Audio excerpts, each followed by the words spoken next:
Hey guys, Dan here, and it's Merlin. Oh my gosh, Merlin's back for spooky time. Ooh. The Ring and The Grudge. The Ring is a movie both of us saw long ago that we said we would never watch again. Never gonna do it again. And then Here we are. The 20th anniversary came up, and I said, well, we haven't done a lot of horror. Well, and it's horror month. we wanted to do the Hostel movies, but we both decided that might have been too much. Hostel, I was never gonna do. We kicked around. Yeah, we kicked it around for a second, and I said, Literally pass. a second. Nah. And then we paired it with another Japanese to American ghosty horror movie. ghost horror movie from sort of that same era, a little bit afterwards. Same ilk. Yeah. The Grudge. This says at the bottom, by the way, more terrifying than The Ring. I guess we'll find out. They're comparing it on the box. And this was actually, though, and we'll get to all of the details, I guess, but The Grudge was directed by the director that did the Japanese version. Which I think's pretty cool. Who I think may have also directed Ring You. I think. I believe I was looking this up in preparation. They didn't direct this version of The Ring. I could be wrong. Tell us if we're wrong. But Yeah. I was looking up, a list of just best horror movies. Uh-huh. Certain things came up, and a movie that came up that was a precursor to both in Japan of starting kind of like this wave of them was precursor of such and such as Ringu and Ju-on. So I'm wondering. Oh, interesting. So, I mean, okay. maybe it's the same director, but either way, it's in that. Yeah, either way, we're in the same ilk here Of that, for sure. That vein. So the anniversary movie that we're going to talk about first is The Ring. This is the 20th anniversary of The Ring, and I saw this on video with my brother late at night. You saw it on video, huh? You watched it I on did. tape? I watched it on a VHS tape, Ooh. which maybe scared me even more. And it gave me nightmares. Sure. And put me off of horror movies for 10 years. I mean, really, a couple of years. Because you know me, I didn't grow up watching horror movies. So for me, this was. I still can't believe this is PG-13. We'll talk about that. Yeah. My God. Yeah. I get it. There's no cursing and there's not a lot of blood in it, but there's some really some of the disturbing stuff. Some of the most disturbing stuff I've ever seen committed to film. There's also there is the weirdest thing about it, and I would love it if somebody has an answer, has done research. There is some legitimate gore of very quick cuts of decaying people, corpses. Yes. That is R rating. As far as I think know. it's they can't. The bleed. There's no blood, and they only showed him for a 2 seconds or something. Less so than a second, but it's clearly pretty graphic stuff. Oh, for me, yeah. No, for I anyone. really thought so. It's pretty graphic. Yeah, I don't understand what they're doing with that. To be honest. So Naomi Watts is the star of this. She is. Now you know her previous to this. Mm-hmm. You knew her from Mulholland Drive. Well, I think retroactively, I probably knew from this first. Oh, okay. Gotcha. Well, when they were casting, they had a few people because she wasn't in mind, big. But that was the thing. They wanted somebody who was not big. Because she's not really. They wanted, and she did Babe 2, Pig in the City. She did a couple of things, okay. But they wanted really somebody that wouldn't take away from the whole thing. Because you gotta it seem like it's just regular people for the most part. Correct. That you would get. And one of the people they had actually talked to was Jennifer Connelly, who ended up doing Dark Water, which was another Japanese to American translations, movies, which I did see that in theaters. I always wanted to see that one. Oh, you never saw? No, I saw the trailer. I'm I know it was Ring-esque. Because the thing is, I saw The Ring, and it made me never want to really seek out any of these other ones. Right, and that makes sense. Never saw The Grudge, never saw Dark Water. So this was also talked about with Gwyneth Paltrow, but she was a little too big at the time. They offered it to Jennifer Love Hewitt. Okay. But because she had just recently done the summer movies, and I guess she's not in Cruel Intentions too. No, that's Buffy. I don't think she is. But anyway, but then she did the Ghost Whisperer later in her career. But she didn't want to be known as the Scream Queen. Okay. So she turned it down as well. See what they're going for already, though. Yeah. Kind of that sort of yes, young mom, pretty but not what you would call knockout hot. Yeah.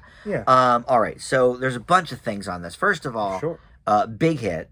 Well, and in fact, until the Stephen King movie It, this was the highest grossing horror remake in history. Oh, about a quarter of a billion worldwide. It's pretty cool. Very cool. Yeah. So that's always good. the marketing of this was very interesting. So the main story, which Joe will tell us about, is the videotape and blah blah blah. Sure. So to market this movie, the studio had people go and put videotapes on windshields of cars. Oh wow. That were at the movies already, not seeing this, but just the before this was out, and it was the tape of the what they watch in the movie. Oh, that's pretty cool. Oh, wait, you mean like the short film? Yeah. So So put like that out there? yeah, they just gave it to people. So like if That's you brilliant. if you're isn't that brilliant? So if you're coming home, you know, watched you know, it. if you went to see whatever some kids movie, I don't know what what was they out, watched. whatever the new Disney movie was, you saw this on your windshield. You're with little Johnny 3-year-old or Johnny, and you take it home and say, "Oh, let's see what this tape is." I can't even imagine. But then the other thing they did that I think is really ingenious is so they bought TV time on like late night talk shows, whatever it is, and literally showed the short film with no context, no mention of the movie, So creepy. no mention of anything. That's so And then creepy. after a few weeks, then they tacked on The Ring, you know, coming to theaters, whatever. Isn't that wild? Yeah, like as a even if that It was just like the worked. teaser, that is good. And I could have, I don't know, I could be wrong, and maybe it's just because maybe we could talk a little bit about. I feel like The Ring is another one of those movies that has had a lot of influence for positive and negative. And I remember around that time, I guess The Ring had probably been in theaters for a bit because I actually saw it at where you work at Fun Time. Oh, okay. Back before it was Second Fun run, Time. yeah. So I saw it there, and I remember the trailers being like, I think they had just you know, quotes of people kind of giving their perceptions of, oh, scariest thing I've ever seen. Right. Like that was such a tagline as well of like really hyping Yeah. up like people literally getting sick and leaving, and it was something also that once it was out, Which- they pushed it. Which is something that is happening now. There's this movie called The Terrifier 2. Have you heard of this? No. So it's a very small movie, but it was big enough that it made number 9 last week at the box office under, you know, under a small amount of screens. But apparently it's like, yeah, people are like passing out, people are vomiting, in you know, while they're watching it. I have a friend that saw it that said it was scary, but they didn't throw that? up or anything about it. But Okay. but yeah, that's like what they're going for. Like, oh, this is, you know, so scary, too scary to be seen and it's stuff one like of those that. ones that was like really pushing Yeah. that angle of like it is that scary. You almost don't want to see it. Right, enjoying right. it, you know, But you have to. but you have to. Yeah. All right, so I guess let's talk about the plot here of the movie, and then we'll get to our opinions and such. Well, you know, I mean, once again, The Ring's probably pretty well known. You got Naomi Watts is basically, she's a journalist, all right? And her niece, actually, we opened the movie with her niece and her friend. Joan of Arcadia. Joan of Arcadia is a Catholic schoolgirl. By the way, I just learned this today looking up these movies. Joan of Arcadia is the star of The Grudge 2. Amber Tamblyn. That was clearly she's got her hooks in both of these franchises. Wow, all right. Actually, that is pretty cool. It was nice. I was like, I couldn't recognize her immediately, but yeah, it opens up with her. Yep. They have the there's always starting with the legend of the killer or the curse. They tell and you talk what about it is, The cursed tape. Look at the tape, and then you get the call 7 days. You know, afterwards. That apparently she'd gotten that before because they had looked at this in a cabin. They found it right. We'll find out why that is. Yeah, we don't find out at the time. She dies, and we find out that, of course, the kid, Naomi Watts' kid, has been seeing things, these visions. You know, someone's been haunting him, even though apparently it was before the death. So I think the kid has issues anyway. But yeah, they never explored that. Come to think of it, they left that line like, actually, no, the teachers know he was right. drawing this before she died. I forgot about and I was that. like, oh, so the kid just needs some serious therapy or They something. never did explore that. Yeah, well, That's a good point. So yeah, the kid's a little iffy. It happened so early in the movie. Because you got to cast the creepy kid. But basically, yes, they go to the funeral, and it turns out that, yes, it was her niece, her son's cousin. They were close. And ultimately, you know, she wants to find out what happened because her sister's like, you know, you look for answers. She goes out to the cabin. She does come across the tape, and, you know, she watches it, and then basically things ensue where she tries to get this person along, one of the people that is like this videotape expert. Yeah. And then we eventually learn We find out about their relationship, her ex, and that was her son, and he's trying to kind of get back and involved, but he's not sure he wants to. And her son watches the tape, so then it becomes more about, look, I don't care what happens to me after the phone call, just, and he watches to Keep check my it son out. Like, safe, you and watched yeah. later than I did. find that time. There's an investigation. The cabin was over the well where she was killed. We find out that her mother, was this horseback riding jockey, raised horses on a farm. We go out to find that her husband was Brian Cox.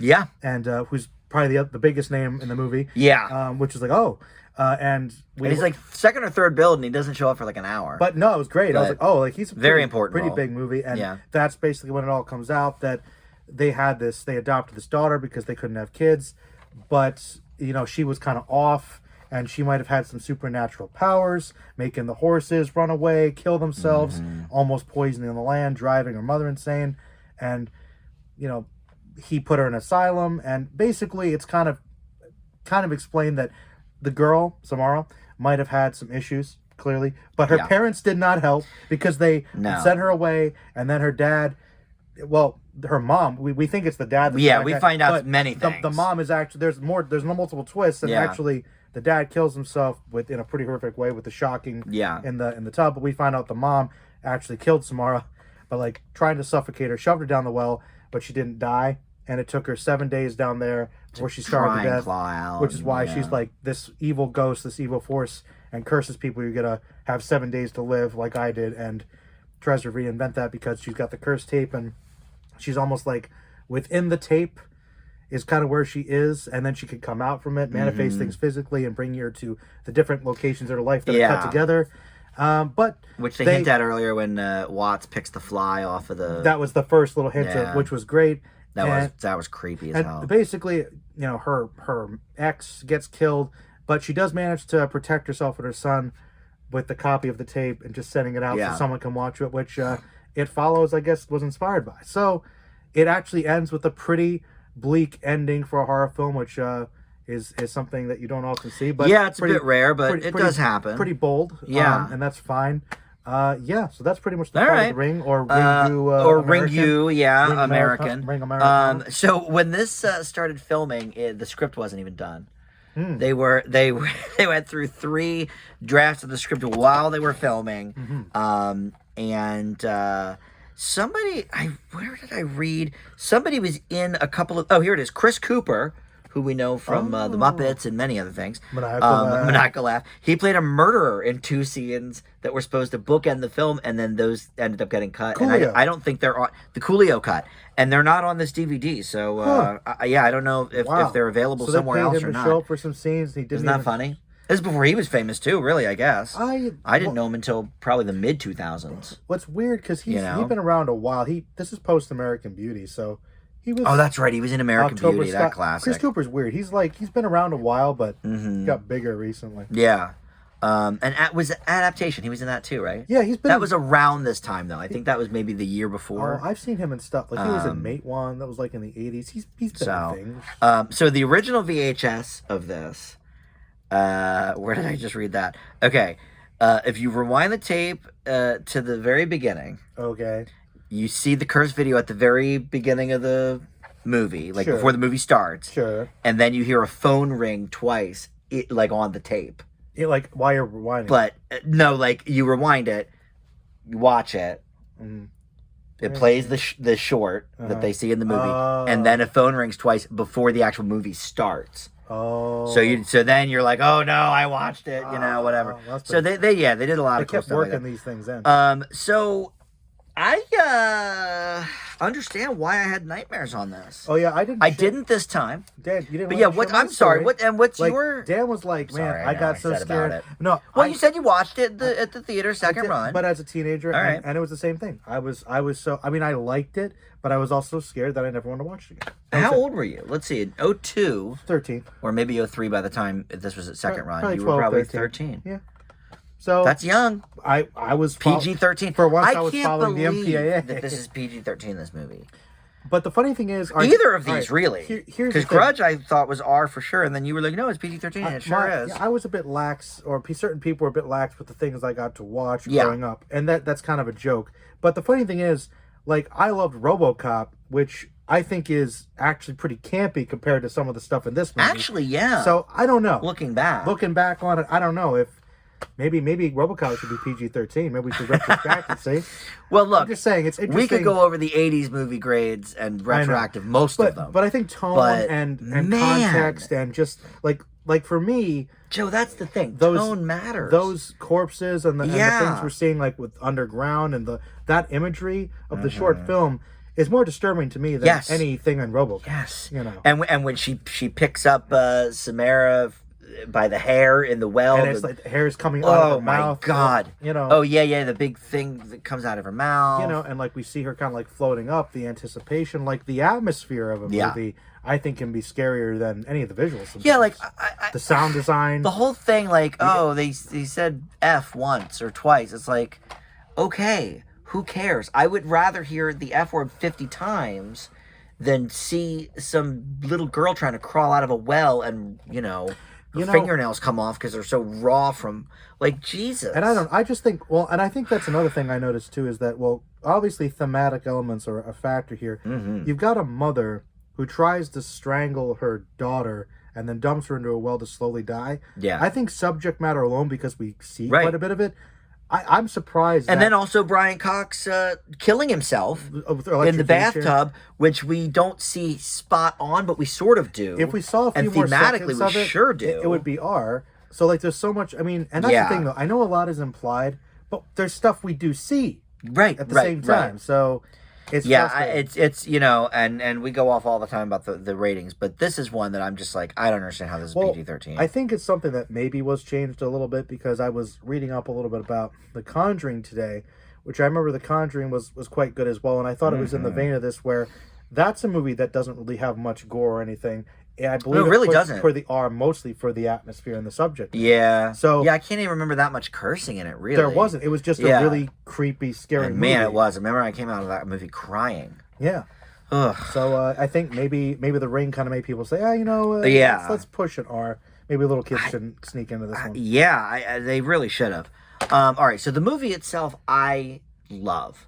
I think it is really well done. Already sense like a butt coming. So the movie, I love.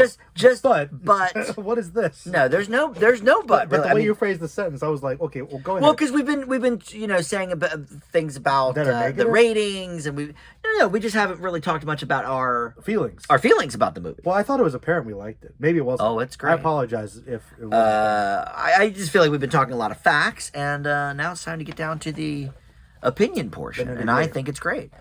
No, listen, Naomi Watts is great in this. Yeah. Everything that you've said, the atmosphere, all of that stuff. Editing, the sets, the with the horse, that stunt. Oh my God, that was great. That's rare. On the back of the boat. Back of the boat. Another R. Another R there. Blood. I don't know, man. Whatever. Heck with the horses, I guess. The lighting, though. Gray. They purposely made it like a grayish green the whole movie almost. But you notice, to give that sort of nauseous feeling. Like it's a little misty and a little fuzzy. Did you notice it wasn't that far removed from the fuzziness of like a TV screen or the tape? No, it really wasn't. Very close. So you were like kind of caught off guard. And I learned something about a question I had while we watched it. Mm-hmm. When they went back to the camp, the sign on the thing that said closed, till further notice or whatever. Yeah. That was not there the first time. That was great. There was a cut scene where the guy ended up dying because he had seen the tape. Oh. The proprietor. Well, they don't explain it, but we were right. But I definitely noticed when they drove back in, they were like, there was that sign that was like closed until further notice. And I was like, Joe, is that... No, that wasn't there before. Obviously, there could be many movie reasons, but in my head canon, I'm like, okay, so the guy found out about some stuff. People are. I don't know if this is marketable anymore. Right, you thought it was that he couldn't market it, but apparently there's a cutscene where he dies. Oh, from watching the tape. He was one of the few humorous things. Oh, magic trick. He actually was pretty good. You guess your card. I was like, oh, yeah. There's not too much. Not too many jokes in this one. Only levity in the movie. I will say there are a few things that I don't. Bad journalism. Well, bad journalism. Bad journalism. Dumb decisions. I'm not sure that everything in this movie adds up to make sense. Might be kind of indicative of the genre. And you actually mentioning the kid and the preconceived drawings. But so they we're never went back not to going to that. follow up to I like the think kid they should who have done that. might just have kind of a problem anyway. Right, they should have. Because like the kid's just creepy. Like, and the problem Yeah, is another. they should have talked more about that a little bit. You could argue, and I'm sorry to harp on you. No, go ahead. Go ahead. You just made me realize another thing that it doesn't really matter because we do at least like Naomi Watts, even though she makes some dumb horror movie decisions. Mm-hmm. There are people in the movie we do like. We're kind of fearful ourselves. We want to get out of it, the situation, watching the movie. But the kid really becomes the linchpin. We're supposed to save him. And he's kind of creepy and not likable anyway. Like, I don't know that he's not likable, but he's a little bit of a weirdo. Yeah. Well, he calls his mom Rachel sarcastically. Like, oh yeah. I don't like, a couple times. Like go into your room. Like, okay, well, Rachel. I'm like, so I don't know. He's a snotty kid. He's not the most likable kid. But she loves him. Yes, and she does. Saves him, and by killing someone else. By killing other people. Yeah, but it's. Yeah, I mean, just some things are never quite explained. Do they have to be though? In a genre like this, I don't know. Not always. I don't, because it's supernatural, and maybe we'll talk more about that with. The Grudge, I think, is probably even more supernatural. I think that they actually, I think a lot of it's kind of vague and ambiguous with Samara, but I like that. There's a hint of supernatural beforehand. Like she already was doing weird stuff before she became a ghost. Yeah, they show her footage in like the insane asylum of like her just staring at the camera. But it's interesting because she could manifest things anyway, so that's why the tapes are there. That's why why there's markings on the wall. Well, that's why the phone calls. The phone calls. She can literally reach out and do these things and merge things. So I like the fact that there's some ambiguity. I think that's what makes it creepier. Mm-hmm. If you explained everything, it would not be. I guess that's true. Now there is The Ring 2. Did you ever see that? No, but I saw her like running out of the woods to attack somebody, and I'm like, oh well, that's the girl. Yeah, like Samara's like attacking somebody. Because Watts is in it too. Yeah, I think she's like the star again. She comes after her, and I think like they're out in the woods, and she comes out and attacks her. I could be wrong. And then they made this They're like a remake. Well, yeah, I can't remember if it was a remake or what it was, but it was called Rings.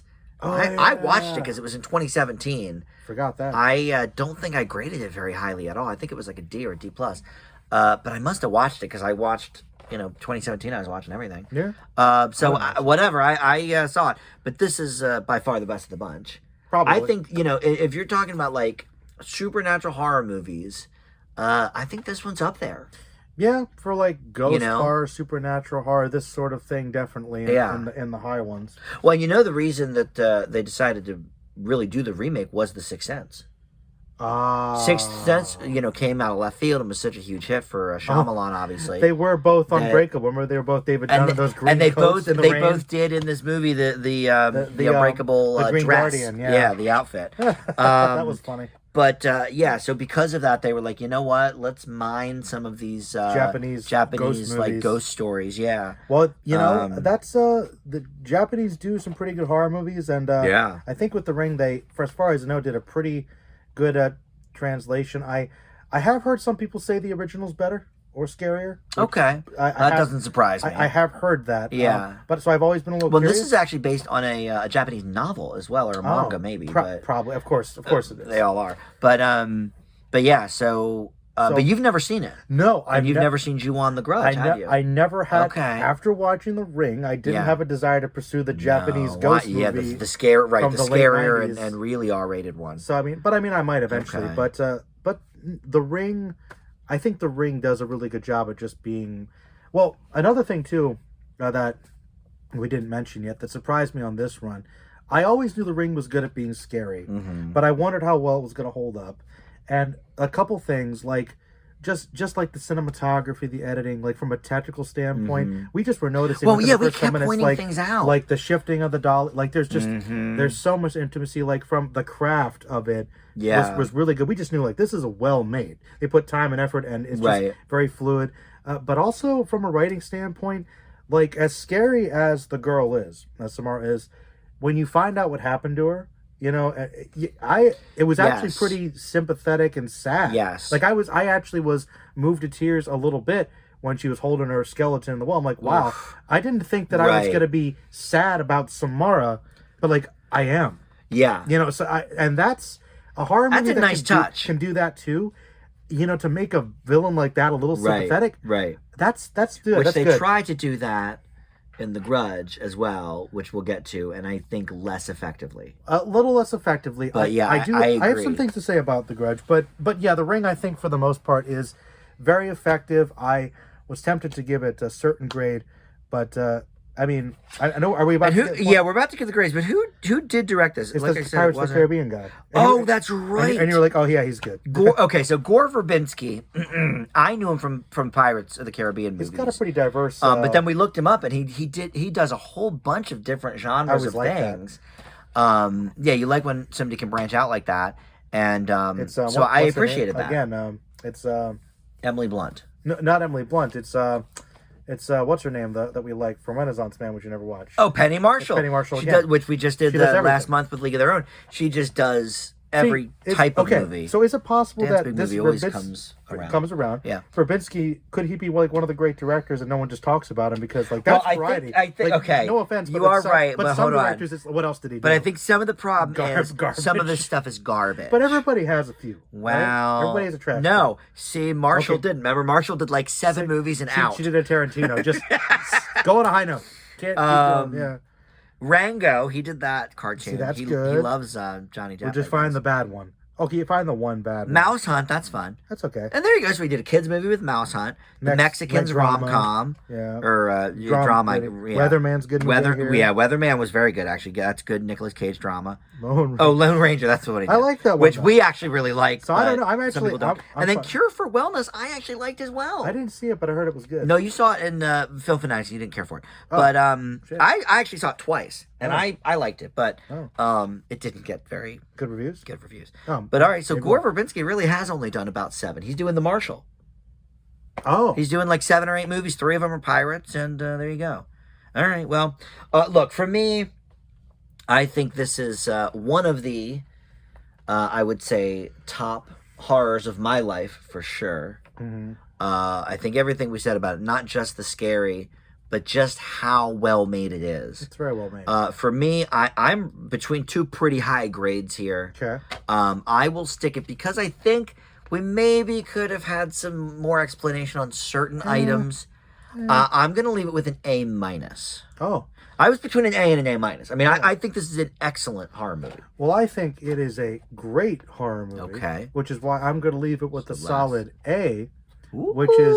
And the only reason I'm not A+. I thought about it. The only reason I'm not A+ing it is because it does fall into some of those traps of dumb horror movie decisions, which do get a bit distracting sometimes. But other than that, I think it was great. Yeah, in terms of like just being well made, it's so good. There's a few that are up there in the last 20 years or so. You know, Quiet Place. Yeah, I'm just thinking like Conjuring. I did give an A to. I would put that up there. Like perfect horror movies. But yeah, I mean, it's tough. Yeah, and I'll admit, I tend to kind of lean a little more towards. I know certain other ones, but even like a lot of them, the classic ones, are in this vein. Like you've got Rosemary's Baby, I think is like one of the greatest. Okay, never saw that. You know, but like the older ones. So I think that there aren't as many modern ones that reach that caliber. You know what though? You got me thinking now. I do like to grade on a curve of when something was made and the impact that it has had. Oh yeah, absolutely. I'll give it an A. I think this really did usher in a whole new, because at the time marketing too, Style was huge, but like the Blair Witch had come out a few years before, and so we were going into that sort of found footage kind of thing. Well, and like this is something very unique, but really, really kind of spawned. And I know it was remake, but it spawned a lot of movies for years and years to come. I think you make a good point. That's why I think so I'll give it an A. Also All right, stands you're for right. influence is because The Ring. I mean, I think it really kind of ushered in another era of horror because really, if you look at most of the horror movies that are made now, and whether successful or not, the majority of them are some kind of supernatural ghost movie of a cursed monster in a supernatural. And Smile, which I just mentioned, that is what that is, and that's a huge hit this year. Really trying to be like this visceral. I think a lot of them are biting off the Ring pie still. You're right. You're right again. Yeah, I think A. I think A for sure. All right. So before we go to The Grudge, let's look at the Rottens. I sense this is probably pretty fresh. Pretty fresh, but and popcorn 70s probably, popcorn maybe 60s. Oh, 70s, mid 60s. I'll go 78 tomato and 67 popcorn. Okay, let's see. It is... When it was. 71. Ooh. 48 on popcorn. Well, Horror, you know what? That makes sense. Horror really goes either way. I remember, though, here's So the thing. split. If a movie could be a well-made horror movie, but a lot of people are going to be like, no, I don't want to watch that. Right. This movie scared me. Right. I didn't like that, so therefore bad movie. Yeah, look at something like The Witch or Midsummer. Yeah, like, you know, like it's a bad movie because I didn't enjoy watching it. All right, let's see about the... Do you want to look at the bad critic scores on this? They interest me more. Let's see. Yeah. Me too, because we know what's good about it, I guess. Yeah, we know. Watching The Ring won't kill you, but it could bore you half to death. You were bored watching this movie? Wow. Okay, check your pulse. I hated it, but I grant that it does tap into a vein of technological horror, the fear of the VCR. Okay? The Ring about a videotape that kills people is so full of inconsistencies. That's my biggest problem. Some. And plot, I don't know about the plot holes. Inconsistencies, yes. That I stumbled from a recent screening with a few answers and a ton of questions. A horrifically terrifying film-going experience, to be sure. A horrifically terrifying film, no way. All right, well, Debbie Lynn Elias from Behind the Lens, you were not scared by that movie? I don't know what to tell you. Thoroughly prosaic, I don't even know what that means. Oh, prosaic. And prototypical spooker that commits the cardinal sin of devaluing what made the raw materials of its fable so original and powerful. He likes the original. He likes the original. Okay, so he's just a snob. All right. This remake is very well acted, but not that scary. Joel Siegel, Good Morning America. Man, what scares these people? I was like, listen, if this is 20 years old, I was in my mid-20s when I first saw this, and I was horrified. I think it's quite spooky. All right. I think it's very spooky. I do think there are scarier movies. Well, yes. But it's pretty, I think it's pretty effective. Look, I think if it gives me a nightmare, that is effective. Right? I mean, all right. Roger Ebert, I'm going to say 2. 2.5. Okay. 2.5. He might like the film angle. It gets a lot into the tactical. But he also might really love the Japanese version. He does like Japanese films. Right? So it's possible. This might be a bastardization. This could be a oneer. 2. Okay. Okay, good call. Very good. Enormous craft has been put into the movie. You said the word craft, too. Which looks great, but the story goes into the dizzy realms of the absurd. Well. And then he says, even though there's no way for everything to be explained. All right, well, that's good then. Well, otherwise, the movie's ending explains too much until you'd rather blah, blah, blah. Okay. Japanese Stories recycled from thriller. the Japanese thriller. Okay. All right. There's a couple moments when we think it's going to end, and then it does. Oh, so he thinks it went on too long. I didn't really find that. Now, it is a bit long for a horror. It's an hour and like 55 minutes. More story, though. But I think more story than just a slasher or something like that. So, a Halloween all Ends, right. you know? Oh, Halloween pretty long. Ends. Yeah, very long. Too long for me. All right. So, with that, we get to part 2 of Dan's big movie, and that is The Grudge with Sarah Michelle Gellar. And She forgot her steak this time. She forgot her steak this time. Do you Where's know, her though, group? one of the women in this movie plays the Invisible Girl from season 1 of Buffy. Yeah, I told you that, and you were like, you told me that. Okay, yeah, sorry. see, the thing is, I was engrossed in the movie. I'm sorry. I was engrossed. I'm going to say 2 things. Oh, engrossed. I was. My ass. No, for one thing, we forgot to mention Seth Cohen was in The Ring, so OC confirmed. Expanded. Oh, that's right. You're right. Like, OC. I heard she watched the tape. Anyway. Yep. Seth Cohen also, was in The Ring from the OC. I don't get to gloat too much, but Mr. TV guy over here now doesn't know who Clay Duvall is. She's been in so many. I knew the name. I knew the name when it came up, but I didn't know who she was. I think she's been in Lost. I was like Buffy. I was like, she was in Buffy, and I you were know. like, and you were like, oh. No, I didn't. Well, I was maybe yawning at the movie itself. But no, you weren't. I was there. You weren't yawning the whole time. You were like, a couple times. Well, all you said was she was in Buffy. You didn't say who she was. She was in one episode of Buffy. Yeah, she was the Invisible Girl. Yes, which now I know. But would you think Geller might have been like, oh yeah, I worked with her. Give her a look. Funny. She didn't know. She didn't know. Because she was invisible when she worked with her. That's true. When Claire Duvall came on the set of The Grudge, Sarah Michelle Gellar did not know who she was. Recognize her from the show. Oh, because the only scenes they had together is when she was invisible.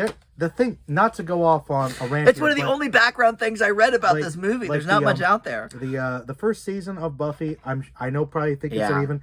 I think there's some. They had. I fun. actually think there's some real gems in They the first experimented. You know, season. Months before they got too into the lore of everything. Then everything was vampires. Anyway, Right. Go ahead. Yeah, that's a different show, I guess. Sunnydale Sundays.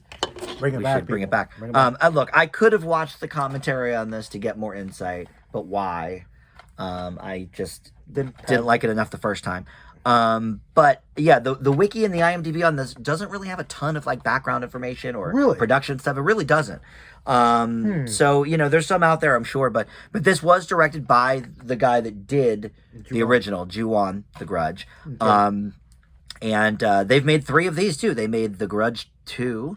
Actually, they made 4 now because they did the 3 from this era, and I think the second and third were direct to video or DVD. And then they made one also called The Grudge, which was a remake, and that was right before the pandemic. I think it was January of 2020. I gave it an F. It was horrible. Oh, wow. But I did hear about that. That was actually the first one I had seen. I hadn't seen this one yet. Oh, yeah. This was new to both of us. Yes. So that was my first actually, you know, watching of this franchise, and I hated it. But this is not an F. Good. But it's not an A either, like The Ring. So let's talk about it. I can agree with both those statements. So what happens? It never forgets, or never forgives, it never forgets. See, is the tagline. That's a good tagline. That actually is a pretty good tagline. But oh, yes, right. I'm going to do the plot. You got to do the plot. I have nothing to say in the background except Sarah Michelle Gellar is great. And Sam Raimi did it. We can talk about that for a second. He produced it, and the trailers for things on this were all like things cheesy, like horror movies that he would produce. It was actually kind of funny, watching this. What's this movie? For the first couple minutes, things we never. Oh, but the gem we saw was, what was the gem? That what's her face, Zoe Saldana, was the black girl in Guess Who's Coming to Dinner, the Ashton Kutcher version. I was like, which I'd never seen, and I knew what it was because we used to rent it a lot of Hollywood Video. But she did do something. But that was before she was Uhura in Star Trek. So that's pretty great. Yeah, so that was fun. But yeah, so it's got the Raimi touch, and Raimi's brother, Ted Raimi's in it. Shows up in things. Xena and all shows up in stuff. One of my personal favorites, Pullman. And we just this is great. Here's the problem with Dan's Big Movie. We don't plan Pullman movies. But this is now the second month in a row we've had a damn Pullman. This is an ether thing. See the greatness of Pullman is coming out next month. I'm gonna say, hey, have you ever seen Independence Day? And that, like no lie, that one I know. This was great. This was like some kind of thing. We were like literally like moments before, minutes before. We're like, what we were crapping on something. We were joking about. I forget how good he was. Oh, we heard that he was in it. Yeah, but like as like a we didn't. We didn't know he was in it. We didn't. We had no idea he was in it. We talked about it, and we were talking about Pullman for some reason. We were arguing about it. I forget why. I was defending him again. Yeah. And then when I was like, "Is that Bill Pullman?" And like, no, it's not. And then it actually was. In the first scene of the movie, so random. This Bill Pullman kills himself, the character. It was pretty intense. And I said, well, this has got to get an A from me. Pullman murders himself in the beginning of it. But then... It was pretty great. It turns out he does show up later in flashbacks, but not much. He's barely in this movie. No. All right, so The Grudge. Ju-on The Grudge. Basically, Sarah Michelle Gellar is living with her, I guess, boyfriend or husband. Doesn't really matter. Oh, yeah. They never really say in Japan. I think it is Tokyo or something. Oh, and this is the only one, by the way. I did read this little factoid. Here's something. Of the Japanese like remakes, this is the only one that actually remained in Japan. The setting in Japan, which I thought was interesting. Yeah, because they were dealing. I thought they were kind of. Yeah, I thought that was kind of a nice touch. Culture shock and like the outsider. Like there's a little bit of that there. Yeah. But she's kind of living over there and has jobs just kind of helping out in this agency to clean people's houses, take care of people, things like that, and.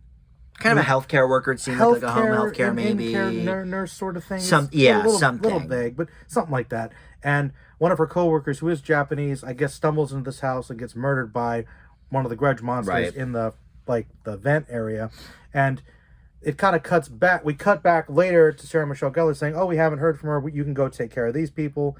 She stumbles across things because there's the old lady from Seinfeld, it's Susan's mom from Seinfeld. We just don't like you, George. She's having issues, and she stumbles across. There's the bodies there in the attic of I guess it was her son and I think it was the wife. No, there's a few. The wife. They were killed, and then we cut back So later to actually what happened earlier when the family moves in, we learn more about them, and then Right. what happens to them is they start to get attacked. So we really are in that movie for a while, and then we actually cut over later, which loops over with the phone call from the sister and find out that they can actually track her Yeah, down. there's a lot of like time jumping and like was- layering over. I did like that. And Yeah, it was I did. okay. I liked It was that. a little confusing though, to be completely honest. I thought it was fine. Okay. But I thought it was If you're telling ghost stories, it's a little confusing sometimes. to me. but I thought it was ambitious, we'll say. All right. But and I like that. Then she gets attacked in her apartment, so that was interesting. And then we reel it back in to Geller and the detectives. They're investigating, finding out what happened. Oh, this is kind of like what happened with the murders in the house before. Yeah. And then Geller's having issues, like, what is going on? And the detective says, there's the evil energy of a place. If something bad happens there, the evil there just kind of stays and tries to spread, and it keeps creating that cycle, which I think is kind of more in line with what these types of monsters are, these type of movies. I think this is a very Japanese thing. Yes. I'm guessing this is explored more in the original movies, because I think Samara, it's the same kind of thing, because although they made her more of an individual monster, with the Grudge, it literally is almost like just the evil of the actions, and the spirits and the echoes are just they're haunting, but they're like, it's like a manifested thing. And it turned out these ones really do similar. have a lot in common other than just Japanese remakes. But they're a lot in common thematically, but there are some differences, like with the monsters and how they come up. But basically, it's the same sort of thing. We cut back eventually, and we find out what caused all the evil, all the anger, and it was the fact that Bill Pullman was having an affair with this woman and was in the house, and the husband always a scumbag. Husband just snapped Yeah. and killed wife, killed kid. And so it's basically all these ghosts, this energy of this murder is reaching out. And then, of course, the boyfriend, Miguel, is like, I heard about your investigation's horrible house. I'll go there because you're not around. Like, he's He was idiot. my least favorite character. Well, yeah. Well, he didn't was a really have a throwaway, character. but he he just showed up to be complete victim. throwaway. But then, basically she decides, You could've okay, taken like, him out of the we're movie. going to burn the house down, try to destroy it, but perhaps the Grudge will live on anyway, because it's connected to... And I guess it did in whatever those it other is. movies. 2 2 and 3. They have to make money, but that's that's the real evil. Yes. Yeah. All right. So this was not as big of a hit as The Ring, but Yeah, makes a pretty sense. big hit. Yeah, people watched it. And it was made for less money. This had a $10 million budget and made 187 worldwide. Horror movie strikes. That's again. pretty good. Horror movie strikes again. That's a good. The Ring I think was made for more like 20 million, but made more. But yeah, in terms of rate of return, this actually did a little better. Yeah, so it profitable, And in its opening weekend, it grossed almost 40 million. it's pretty So, good. and if you think about it, I mean, this is like, Sarah Michelle was hot Right off of Buffy. well, not only off of Buffy, but the 2 Scooby Doo movies. Oh yeah, Or maybe only the first one I to think come you're out. right. But I think maybe around the maybe same the time. second one was around this time. This was what, 2004. Yeah, But the first one had definitely come out, and the second one at least She was was pretty talked big. about. So yeah, I mean, she was really at her career best. Right, Buffy had really just gone off the air. like last season or something. Yeah, so makes sense. Good time. Obviously, like we talked about with The Ring, ushering in sort of a new era of horror. People were wanting this. The appetites were whetted, as it were, for that. Geller. Yeah. But yeah, what can I say? I mean, it was actually filmed in Tokyo, which Oh, I really? think I think is cool. That's cool. So and I guess she stayed there for a little while, lived there, whatever. Wow. So maybe she did feel a little out of it. I mean, maybe. Maybe. Actually, okay. Here's one thing I did read about her and the Japanese thing that was not great for her. Uh-oh. She apparently was like allergic to Japanese water, which I don't even understand what that means. But I guess maybe the chemicals germs in it or whatever. something. And so there's a shower scene in this movie, and they had to Oh. basically like cover her up in a weird way. So and this was the movie you were trying to think of. What was the movie? While we were watching The Ring, you were like, "What's the movie with the hand coming out of the shower it's The Grudge. or out of the hair?" And What a it was- disturbing it was, image, It right? turned out to be The Grudge. Yeah, very disturbing. I think this movie had not quite as many disturbing images as The Ring, but a lot of creepy things. Yeah. Like almost The key word for The Grudge is creepy. creep factor for sure. Creep, and not quite as abrasive and Yeah. terrifying, I think, as The Ring. But there's some unnerving stuff in this. Very unnerving. and I think. I think I think the creatures themselves. Do you think it worked out for you in that way? I mean, This movie to me is a clear decline. It's from The Ring. I mean, it's definitely a decline. Yeah. But I kind of enjoyed it because really, I kind of did. Okay. I think because the movie definitely has problems, but in some ways, you know how I like to think. I think The Ring is well crafted. Yeah. But I also think that in some ways, from a storytelling perspective, it didn't really experiment as much. The Grudge, maybe didn't quite handle it, but there is a lot going on in the movie more than in a lot of horror I might say too much because it's only 90 minutes, and that is one of the issues. Yeah. It does wrap up a bit too quickly. Yeah, but to be honest, until like that last confrontation, like for me, we start off with Geller, and she kind of gets sidelined. We get the backstory, then we get the other story, then we learn about the detective's perspective, and it's like this bigger thing, and there's more mysteries and twists. I found it interesting. It wasn't quite as like boom boom with the rain. Oh wow, that's what happened. It's like I kept being intrigued. Like okay, I think the difference between the movies, which I appreciate, is that they're not trying to be exactly the same. No, totally, because even though they have a lot of things actually in common, I think stylistically it was trying to kind of be different. Like The Ring was much more like you have people running and screaming. I think the best scare in the movie, or the best acting to kind of sum up the tone, was the detective when he looks at the camera and sees it coming towards him, like his reaction of "oh no." Yeah, that's The Grudge. Like oh yeah, no. So and I it was throughout the whole movie. So I kind of did like it. Here's what I'll say about it. I know it's got problems. It's got problems. It's got problems. But I'm trying to say it's got some cool things. All right. Then you know what? I guess I'll start with a couple positives. Mixed bag for me. I guess I'll start with a couple of positives. Give me a few. What are your positives? I think Sarah Michelle. You were like she can't carry a movie. Can't carry a movie, and I think you're right.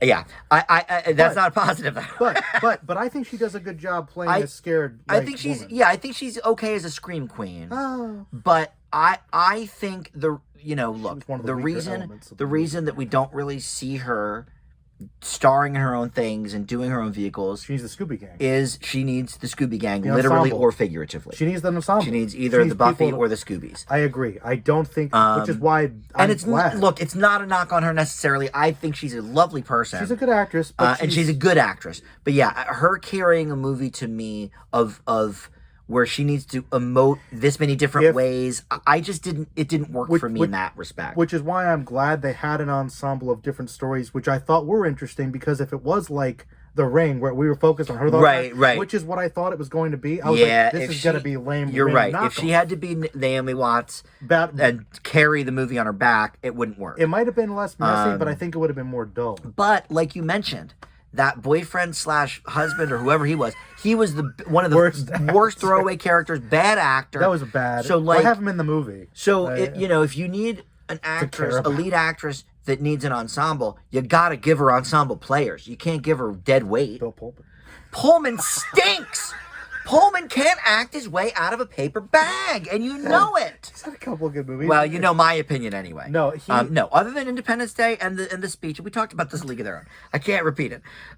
He has a couple of moments in moviedom in his filmography, but for the most part, I think the man is not a great actor. Is not a good actor. I love when he killed himself in the beginning, and I thought, oh great, we don't have to see his dumb face anymore. All right. But I will say, here's the twist on that. Your caveat. Here's my caveat. He actually kind of was okay. The scene with her and him is actually, because of the way that the story actually progressed, is one of the better scenes in the movie. It's not acted very well, but it's interesting. But it's in terms of moving the plot forward. Yeah, it's one of the more interesting aspects of the movie. I actually think, as is her sort of not standoff, but her conversation with the detective. That's a about good scene. Those she has someone to play off of.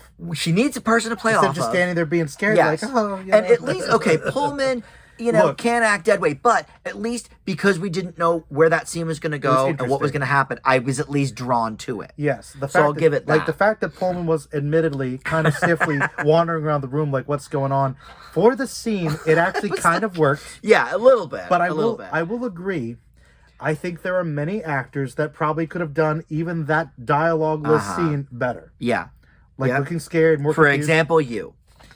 I think you could have nailed it. I was thinking it, I don't. Especially you. And I'm not a trained actor. I have made No, some, but I think you could have done it But I actually better than Pullman. I would have loved to have given it a shot. Yeah. And I'm not a good actor, and I do think, just a second, I defend Bill Pullman. I know. Because I think too many times. He's not very good. Nope. But with a good director, he has his moments. We've seen, and you've never seen Lost Highway. I know. Which I think is probably his only great movie. It's funny that's the other connector with these two movies is Lynch alums. Oh. Because you've got Naomi Watts in Mulholland, Lost Highway with Pullman. Which is interesting because they did... And they were the ones right after each other, right? Kind of, yeah. Yeah. They did weird... Yeah, that's true. Right. They did weird artsy, kind of horror-esque things with Lynch, and then they did more straightforward horror, to try to break into mainstream. Which I think that's interesting, which both of these people might not have necessarily done that before Lynch as much. I guess that's true. So I don't know, that's interesting, but I don't... But admittedly, even Lost Highway, he is still mostly like, what's going on? Right. But I think that's what he does. Well, that's what's funny. You said even with a good director, but we saw in League of Their Own, Penny Marshall. Great director. I mean, granted, his character was written poorly, and he's supposed to be hated and whatever. The whole thing about that was bad in that movie. That was bad. But once again, I do think you could have had another person. I know, you could have had anybody do it. I think Bill Pullman would only be good at very specific things, and I think this is also an every example. so often I pull something off my shelf, Joe, that I see that I just think speaks to this moment. Oh, no. I keep looking at this Jay Sherman from The Critic saying it stinks on my shelf. Look, I've seen I think about Bill Pullman with that. Stinks. All right, so anyway, enough about the Pullman. I will say this was supposed to be a short review. Well, we're not done All yet. right, we always have things to say. All right, so let me get to actually maybe a couple of positives. We still haven't gotten that. No, because saying them. Well, I was about to say a couple of scenes, but then I thought you were giving her. You got me into sorry. The compliment is she needs an ensemble. Shutting up. I guess. Give me a positive. No, look, the positive is I think that the story is the winner here. It's interesting. Yeah, I think the story is what is bringing people to the dance, because the acting, I think, from most people is not great. The choices that the characters are making are less great. Better than The Ring, though. Some of them are better than The Ring. When the detective's like, I'm gonna burn this place Yeah, that's down, true. I like that part. Like he decides to be I did like that part. There were some better decisions. The only thing about The Ring, and we mentioned briefly about the journalism. She's terrible. She gets good though. Like once she actually figures out the tape's gonna hurt her son, she actually becomes a great journalist. The first half of the movie, she like doesn't ask the right questions. I'm just like, come on. Like you interview, go to journalism school. At least a year, right? Yeah. She's got a job. Yeah. So that part was lame. It's the only bad thing about The Ring. It's bad. The detective here was better. I'll give you that. Yeah. But what else? Oh, the video. Looking at the videotape again. Another parallel between with the tapes, with the Ring tapes, with the people looking at them. Apparently, that was a common thing around, which is also warped in this is the technological, the tape, digital. So yeah. But yeah, the shadow stuff. Yeah, the shadow effects. stuff. Yeah, and that's sort of where I'm going with this. Like, I think the story I can get behind. I think and that's an important thing. I think it's too all over the place though. I get a little confused with all the different time stamps and all of that. It's a 90-minute movie. You've got to be a little more straightforward, I think. Or a little longer. Like or make it another 10 minutes. I agree. But and I will say another thing about the movie I really liked that also maybe a little too brief, but maybe for other reasons, kind of along with The Ring. I will say when you find out what was happening, like that's some intense stuff. Another tragic case, dark, and also the kid was really creepy. The kid was really like creepy. They got one of his glare very creepy. Like I remember we were watching, and the way they made him up too, and even before he was made up, just when he was before we knew he was a monster, he's just staring at her like this, like. That's unsettling. Yeah, and he wouldn't unsettling. Break it. And you were like, dude, stop. You were like, stop staring. My guess is like it had to be like the director's nephew or something. Like how do you get him how do you get him to do that? Like, yeah, he was a creepo. So they got a good creepy kid. The still more likable than hand the kid in the from hair The Ring. thing. Yeah, that's true. Especially like, yeah, that was. I hated the noise. Yeah, the noise wasn't great. I'm guessing one of your other compliments is the effects, like the practicals, the creature effects, monsters. Yeah, the effects were cool. There's some good effects. That's really it, though. It's like it's all about the story. It's the effects. No. Yeah, but hold on. But story, yes. You don't like the effects? No, I like the effects. Okay. But I mean, it's story, yes, but the story comes with a huge caveat that it's too confusing. it's too all over the place. I got what was going and the script itself, I don't think quite measures up to the story. Like, I think it's an intriguing premise. I think it, you know what I mean? Okay. So it's like, yes, story is a positive for sure. But, like, but the the things that screenplay, go along with editing. it, and then of course the acting stinks. I think the acting more than others. Some more than others. I think the acting was more along the lines of mediocrity than terrible. Except for maybe Pullman. Well, yeah. He wasn't that I good. don't know. I'm trying to think who else was I was actually... bad. I was a little bit... I was so underwhelmed by Sarah Michelle in this. Because I'm a fan. The other people were better than I'm a huge Buffy fan. Yeah, I am too. That's what I mean. The other people are better. She's the star of the movie. Well, They didn't give her much of an ensemble. A few people here and there. But unlike a Scooby or a Buffy, where it's the same people the whole time, she plays off at different people in each scene. That boyfriend is like the biggest dead weight I've seen in a while. yeah, but the family was pretty good. The family was good. And the family was detectives good. were, I mean, mostly So look, Japanese. I but they were think fine. you're for sure higher than me on this. Yeah. This does not get the same F that I gave the 2020 version. I hope not. But Haven't seen it, though. it's not much more than middling for me. Okay. So I teeter on this one. I think because of some of the really weak acting, I lean more negative. But those effects, the shadow play, the lighting, Some cool things in there. the themes, like I get it. I'm going to leave it with a C. Okay. Well, then I think I'll probably leave it with a C+.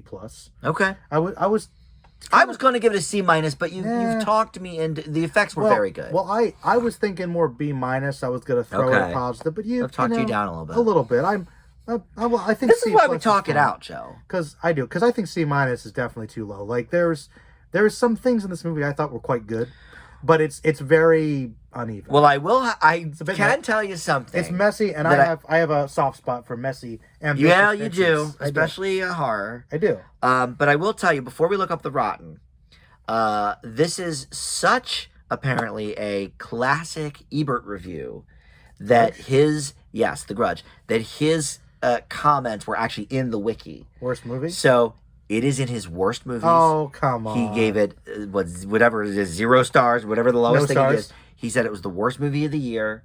So he hated this thing. Okay. So All right. so there's that. Well,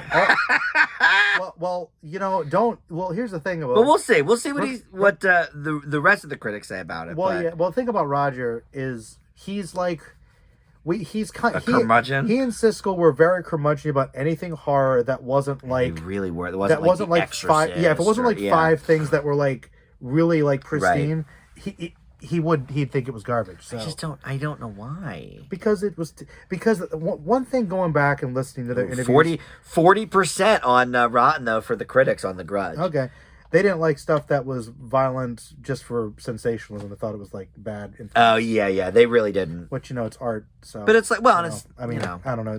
Look, art doesn't have to be clean all the time.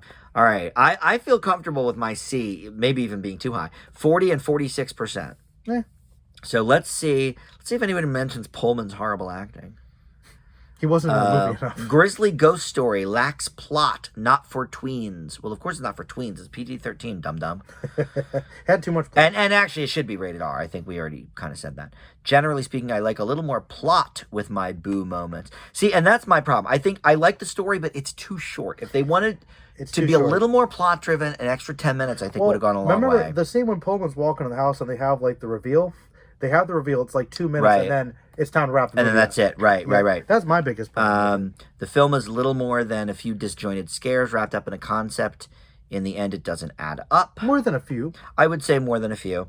Here's a couple of 2 stars. negative audience reviews Oh. that we saw here. You know, one thing about The Grudge I will say Tell me. is that it's probably. I remember around the time it came out, you did hear a lot of people say it was scary. There were almost as many people kind of joking about how corny it was and maligning Yeah. it. So, Well, I think it was prime. Look, Scary at Movie. that point they were doing like Scary Movie 3 and 4, which by the way, Pullman I think is in 4 reprising the role. Nice. So that's I'll give him credit for that, There for you having go. a sense of humor about himself. Sure. Here's a 1.5 from a audience member. The film tries to get by on cheap scares that don't work. I don't agree with that. Rather than creating atmosphere, the score is mundane and cliched. Yeah, the score was nothing really to write home about. Not as good as the The Wings evil score. spirit is omnipresent, has no rules or limitations. Yeah, that doesn't always bother me. I kind of don't mind, You know what? You know what? One of your favorite parts. I think it frustrated you, but when the monster, I think it was Yoko's, one of the monsters came out to like the sister in her apartment and just came under the bed and blinked out. You were like, what?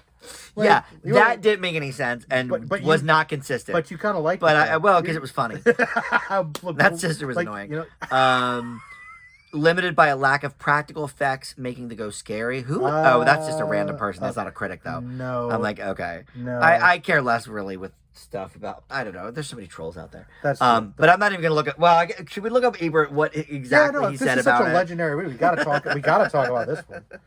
I mean, it's funny because I don't think either one of us are like glowing about it, but like no, it's definitely middling for me. You know, it's and I do think it's better than that remake, which you didn't see, but it's not good. Well, I'm sure it's not. That 2020 version. Yeah. So is The Grudge a classic horror movie if they're remaking it at this point? Like, not even that long Well, ago. we're almost 20 years in. I mean, I guess so. Well, and the original is even longer than that.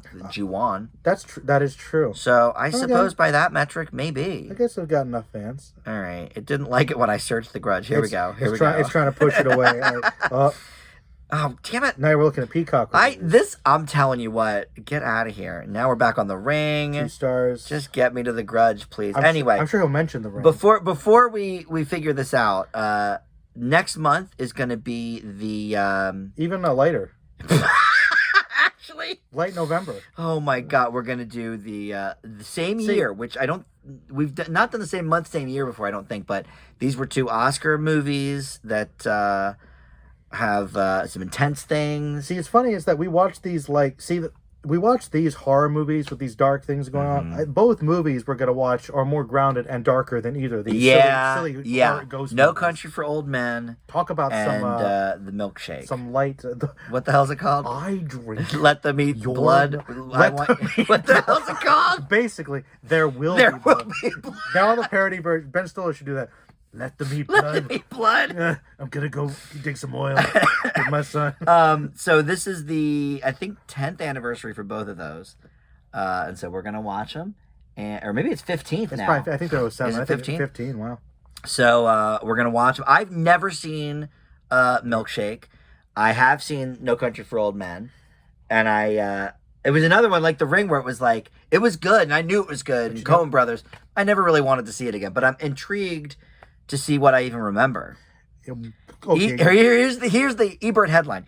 Easy to hold a grudge against a fragmented formulaic film. Fragmented and formulaic. It's some alliteration. Oh, man. I don't know. See, it's fragmented a little, but I don't think it's formulaic. Here you go. The Grudge has a great opening scene. Bill Pullman wakes up and kills himself. You're right, Ebert. You're right. Oh my! He's probably gosh almighty. He's something about. Maybe it's the fact they whitewashed it too. He says something about Japanese. Yeah, he says there's not too many Japanese people actually in the movie. Various people enter the house never to emerge. Blah blah blah. I eventually lost all patience. The movie may have some subterranean level on which the story strands connect and make sense, but it eluded me. I think it's too confusing in the time span they have with all the flashbacks. I agree with that. Not necessarily this harshly, but the fragmented time structure is a nuisance, not a style. The house is not particularly creepy from an architectural point of view. Well, that's the point. No, it wasn't supposed to be. It's a normal house. That's why it's not a Beetlejuice house. Like, what are you talking about? Sarah Michelle, the nominal star, has been in her nominal stars. Oh, see, he doesn't like her that much either. I mean, I like her, but just not as a standalone. All by herself could have written and directed a better movie than this. As for Bill Pullman, the more I think about this opening scene, the more I think it represents his state of mind after he signed up for the movie. All right. Well, I told you it was a legendary review. All right. Well, you know what? I don't agree with everything Ebert said. I'm not sure I agree with everything on that. To be fair, to use him for your point, we actually disagree with him more on this program. Yeah, than not. That is true. So I don't know if I really. Well, I think you always were more of a I respect him, not an I agree with everything he says. I really you liked reading his reviews and watching his videos and stuff. And honestly, with his greatest movies, like you love the greatest. Like yeah. I agree with most of those, which I guess is maybe the most important thing. Right. But it's with the individual nuances. Like I appreciate horror and genre pictures, and Ebert's always been about them. And to be fair, I generally liked Siskel's perspectives more than Rogers on their show. So Me too. So Me you too. know, I think he was more of the everyman. which is weird because apparently, growing up, remember that doc? Apparently, Roger was more the everyman, and I know was that the sort rich of guy. flipped, I guess, So it was in the interesting. '90s or something. But yeah. But anyway, look, we've been doing the Ebert lookups since our very second Dan's Big Movie, which was Charlie's Angels, and he liked the second one more. And that's when I said, all right, Ebert's got to go. I don't know. He liked the second Charlie's Angels more than the He thought Full Grudge. Throttle was better than the first Charlie's Angels or the Grudge. It's probably better than the Grudge. It's probably I gave it a better grade, I think. Yeah, than the Grudge, but like, anyway. but really, it's not that big. But of to a give, difference. I guess it makes sense. If you're going to give The Ring only 2 stars, it makes sense this would be 1 star. I guess at least it's For me, consistent if with I'm the grading scale. it on stars, Ring's like a 3.5 out of 4 or something. Yeah, You know, Ring's very good. Yeah. All right. Well, so what else? Well, look, to say about his Another long one. No, but really, at this point, I think it speaks to his influence and how much we respect him. Yes. We do. He's the critic. Yes. He is the one. I think he is really the GOAT. He's when the you GOAT. talk about he is the critics. GOAT of critic. Like, I you agree. think movie critic, everybody deep down Yeah. owes something to But Roger and Siskel. you know, look, is his sensibilities always going to be ours? No, of course not. No, I mean, he was different know. time, different person. Yeah. Different, hence movie Yeah. reviews and discussions. So, Like, you know, I will admit, but I think from a writing perspective and, you know, I know that talent perspective, he's the GOAT. sometimes I got to be reined in because I want to be too kind to movies. I know. But sometimes it pulls through. I'll admit, Hey, I pulled you down on The Grudge a little bit. but here's the thing, though. I was pleasantly surprised by The Grudge because I really liked some things about it a lot. And the things I liked a lot will stand out to me. I thought I was going to hate The Grudge. I thought it was going to be stupid and lame and boring. And I don't think it was really any of those things. Okay. You know? So, Yeah. you know. I guess I could agree with that. I don't know that it was boring. No, and if a movie's not boring, you know, that's always a good that's goal. you always say It's- the worst thing a movie can be is boring. It's entertainment, right? Yeah. You don't want to be boring. Yeah. So next month we've got that No Country and the other thing. 6-hour double. But then December, I think we get a little lighter. We had a fan request for the Muppet Christmas Carol. Oh, yeah. Which I have to look up, though, to make sure that actually came out in December. Because sometimes Christmas movies come out in November. So I have to make sure that this is right before we officially say, yes, we're doing that. We can still say yes, but we'd have to pair it with a natural anniversary. Well, I think the one that they wanted was Nightmare Before Christmas, which wouldn't be the anniversary at all. So I got to check into that before I say, yes, we're definitely doing that in December. But next year, we'll see. I guess. It might have been released in December. I don't know. I mean, if they want to do Night Before Christmas. Yeah. Which, to be honest, if you watch this, I don't think either one of us is like, oh, yeah, we want to watch that because it's been talked about a lot. But I've never actually seen it in full, believe it or not. Never mind, we're going to watch it. I really haven't. Because Christmas Carol, yes, but Nightmare Before Christmas, it was one of those like Princess Bride. When I was in college, everybody had a VHS of the Nightmare Before Christmas. Everybody and their mothers I got like sick of the the songs before I ever even saw a clip Hot of the movie. Topic, So all the memorabilia. Yeah. So so I don't mind that pairing. I just have to make sure it's legit. Okay. For that month. Okay. All right. So thanks for watching, everybody. Merlin, a great chat as always. We should never go into these saying this will be a quick one. Well, you know what's funny? We people, both said this is one of our longest ones in a while. I literally said we're not going to do an hour 6. We're over an hour 6. That's right. So that's right. The thing is, you just don't say anything. I know. I Don't shouldn't have say jinxed anything. it. All right. We both. Everybody, thank you for watching. We'll see you next time.